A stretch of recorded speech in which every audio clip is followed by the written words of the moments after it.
Looking to start a Nintendo Switch collection? Do not start with Resident Evil.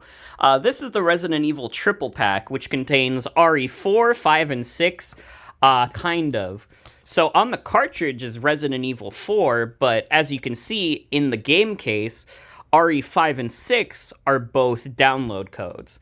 Now, there's actually an explanation for this. Early in the Switch's life, cartridges didn't have the capability to have multiple games on them, or at the very least, the system itself couldn't read multiple games from one cartridge.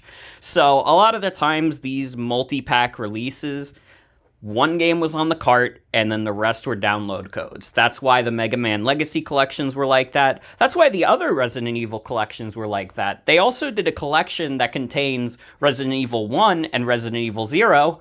Only one of them was on the cartridge. And then they also did a collection for Resident Evil Revelations, which not only doesn't contain all the shit on the cartridge, but it had a big ugly banner at the top that said, please, please make sure you have internet, you need it. Now, I also recently bought the Resident Evil Generation Pack. It was a pretty good deal, $90 for games that would have cost me $150 if I bought them individually. I know they would have been cheaper on other consoles, but I bought it for my Switch.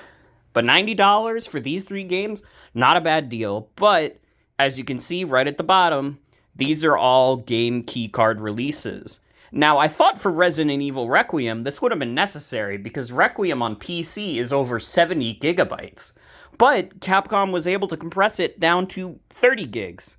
So theoretically, if they wanted to, they could have put all of this on a cartridge, but game keycards are cheaper to produce, so that's what they wanted to do. So, as a warning for anybody who wants to collect physical Switch games, do not start with this.